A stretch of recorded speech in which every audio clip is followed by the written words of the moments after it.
ബംഗ്ലാദേശിലെ ആചാര്യൻ ചിന്മയ കൃഷ്ണദാസിന്റെ അറസ്റ്റ് 48 മണിക്കൂർ പിന്നിടുന്നു. ജയിലിൽ അഭിഭാഷകരുമായി കൂടിക്കാഴ്ച നടത്താൻ ചിന്മയ കൃഷ്ണദാസിന് അനുമതി നിഷേധിച്ച് ബംഗ്ലാദേശ് സർക്കാർ.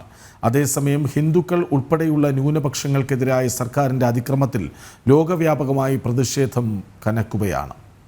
വിവരങ്ങളുമായി ജിഷ്ണു കൃഷ്ണൻ ഒപ്പം ചേരുന്നു. ജിഷ്ണു, അഭിഭാഷകനുമായി ജയിലിൽ കൂടിക്കാഴ്ച നടത്താൻ പോലും അനുവദിക്കുന്നില്ല എന്നുവെച്ചാൽ മനുഷ്യാവകാശങ്ങൾ പോലും പാലിക്കാൻ തയ്യാറാകുന്നില്ല ബംഗ്ലാദേശ് സർക്കാർ.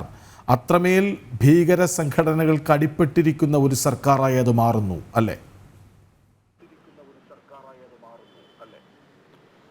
കൃഷ്ണരാജ് ചൂണ്ടിക്കാട്ടിയതുപോലെ ബംഗ്ലാദേശിൽ കടുത്ത വിവേചനവും അവഗണനയും മനുഷ്യാവകാശ ലംഘനവും ഭീകരതയുമാണ് ഹിന്ദു ഉൾപ്പെടെയുള്ള ന്യൂനപക്ഷങ്ങൾ നേരിടുന്നത്. അതിൻ്റെ വിവിധ തരത്തിലുള്ള റിപ്പോർട്ടുകൾ കഴിഞ്ഞ കുറേ കാലമായി ബംഗ്ലാദേശിൽ നിന്ന് പുറത്തു വരികയാണ്. ഇപ്പോൾ ഏറ്റവും ഒടുവിൽ ഇത്തരത്തിലുള്ള ക്രൂരതയ്ക്കെതിരെ പ്രതികരിക്കുന്നവരെ അല്ലെങ്കിൽ അതിനെതിരെ സമാധാനപരമായി സമ്മേളനങ്ങൾ വിളിച്ചു ചേർക്കുന്നവരെ പോലും രാജ്യദ്രോഹ കുറ്റം ചുമത്തിക്കൊണ്ട് ജയിലിൽ അടയ്ക്കുന്ന നടപടിയിലേക്ക് ബംഗ്ലാദേശ് സർക്കാർ കടന്നിരിക്കുന്നു. അതായത് ഇടക്കാല സർക്കാർ മുഹമ്മദ് യൂനിസിന്റെ നേതൃത്വത്തിലുള്ള ബംഗ്ലാദേശിലെ ഇടക്കാല സർക്കാർ വളരെ കൃത്യമായി ജമാഅത്തെ ഇസ്ലാമി ഉൾപ്പെടെയുള്ള തീവ്ര ഇസ്ലാമിക സംഘടനകളുടെ നയങ്ങൾക്കനുസരിച്ച് തന്നെയാണ് മുൻപോട്ട് പോകുന്നത് എന്നാണ് വ്യക്തമാക്കേണ്ടത്. അത് ആചാര്യ ചിന്മയ കൃഷ്ണദാസിന്റെ അറസ്റ്റ് ആണെങ്കിലും ഇസ്കോണിനെ നിരോധിക്കണമെന്ന ഹൈക്കോടതിയിലേക്ക് എത്തിയിട്ടുള്ള ആവശ്യമാണെങ്കിലും ഒപ്പം ബംഗ്ലാദേശിനെ പൂർണ്ണമായും ഒരു ഇസ്ലാമിക രാജ്യമായി ഇസ്ലാമിക് റിപ്പബ്ലിക് സ്റ്റേറ്റായി മാറ്റണമെന്ന ആവശ്യം ഇപ്പോൾ മുൻപോട്ട് വരുന്നതിൽ നിന്നെല്ലാം നമുക്ക് മനസ്സിലാക്കേണ്ടത്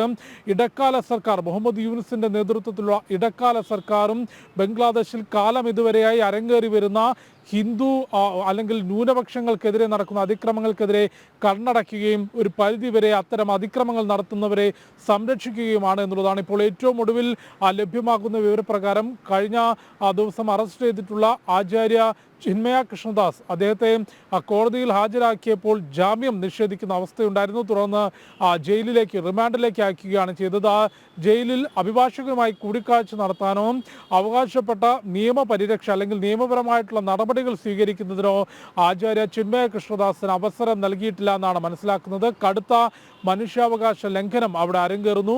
കഴിഞ്ഞ ഓഗസ്റ്റ് മാസത്തിൽ പ്രധാനമന്ത്രിയായിരുന്ന ഷെയ്ഖ് ഹസീന അന്നത്തെ ഷെയ്ഖ് ഹസീന സർക്കാരിനെതിരെ തൊഴിൽ സംവരണവുമായി ബന്ധപ്പെട്ട് ആരംഭിച്ചൊരു പ്രതിഷേധമായിരുന്നു വീണ്ടും ബംഗ്ലാദേശിൽ ന്യൂനപക്ഷ വേട്ട കടുത്ത രീതിയിലേക്ക് പോകുന്നതിന് കാരണമായത്. ആ ഒരു തൊഴിൽ സംവരണവുമായി ബന്ധപ്പെട്ട പ്രതിഷേധം അവസരം മുതലെടുത്തുകൊണ്ട് ജമാഅത്തെ ഇസ്ലാമിയും അതിൻ്റെ വിദ്യാർത്ഥി സംഘടനയും ഏറ്റെടുക്കുകയും അതൊരു ഹിന്ദു ന്യൂനപക്ഷ കലാപത്തിനുള്ള വംശഹത്യയ്ക്കുള്ള അവസരമായി ബംഗ്ലാദേശിൽ അത് മാറിയതും നമ്മൾ കണ്ടിട്ടുള്ളതാണ്. ആ കലാപത്തിൽ നൂറുകണക്കിന് ആളുകൾ കൊല്ലപ്പെട്ടു. ഹിന്ദുവിൻ്റെയും സിഖ്, പാഴ്സി, ക്രിസ്ത്യൻ ഉൾപ്പെടെ ബംഗ്ലാദേശിൽ ന്യൂനപക്ഷങ്ങളായിട്ടുള്ള സമുദായങ്ങളുടെ ആരാധനാലയങ്ങൾ തീവച്ച് നശിപ്പിക്കുന്നതും പലർക്കും തൊഴിലും വീടും ഉപേക്ഷിച്ച് പലായനം ചെയ്യേണ്ടിയും വന്നു. അതിനുശേഷം ഇടക്കാല സർക്കാർ അധികാരത്തിലേറിയ ശേഷം ഇത്തരം പീഡനങ്ങളെല്ലാം അല്ലെങ്കിൽ ഇത്തരം വിവേചനങ്ങൾ ന്യൂനപക്ഷങ്ങൾ നേരിടുന്നു, അതിൽ നിന്ന് മാറ്റം വരുമെന്ന പ്രഖ്യാപനം വാക്കാൽ ഉണ്ടായെങ്കിലും അതേ തരത്തിലുള്ള വിവേചനം ഇപ്പോഴും ബംഗ്ലാദേശിൻ്റെ മണ്ണിൽ തുടരുകയാണെന്നാണ് മനസ്സിലാക്കുന്നത്. ഭാരതം ഉൾപ്പെടെയുള്ള രാജ്യങ്ങൾ ഇതിനെതിരെ ശക്തമായ പ്രതിഷേധവും ആശങ്കയും അറിയിച്ചിട്ടുണ്ട്. ചിന്മയ കൃഷ്ണദാസിന്റെ അറസ്റ്റിലും ഒപ്പം ബംഗ്ലാദേശിൽ ന്യൂനപക്ഷങ്ങൾ നേരിടുന്ന വിവേചനങ്ങളിലും ആശങ്ക ഭാരതത്തിന്റെ വിദേശകാര്യ മന്ത്രാലയം അറിയിച്ചിരുന്നു. ഹിന്ദു ഉൾപ്പെടെയുള്ള ന്യൂനപക്ഷങ്ങളുടെ അവകാശങ്ങൾ സംരക്ഷിക്കുന്നതിന് അവരുടെ സുരക്ഷ ഉറപ്പാക്കുന്നതിന് ബംഗ്ലാദേശ് സർക്കാർ തയ്യാറാകണം എന്നുള്ളതായിരുന്നു ഭാരതം ആവശ്യപ്പെട്ടത്. ഒപ്പം ഐക്യരാഷ്ട്രസഭയുടെ മനുഷ്യാവകാശ കമ്മിറ്റിക്ക് മുൻപിലേക്കും ബംഗ്ലാദേശിലെ ഈ ന്യൂനപക്ഷങ്ങൾ നേരിടുന്ന അതിക്രമവുമായി ബന്ധപ്പെട്ട വിഷയങ്ങൾ ഭാരതം എത്തിച്ചിരുന്നു. ഇന്ത്യയിലെ പ്രജ്ഞാ പ്രവാഹിന്റെ നേതൃത്വത്തിൽ സാംസ്കാരിക പ്രവർത്തകർ ചേർന്നുകൊണ്ടായിരുന്നു ഐക്യരാഷ്ട്രസഭയുടെ മനുഷ്യാവകാശ കമ്മിറ്റിക്ക്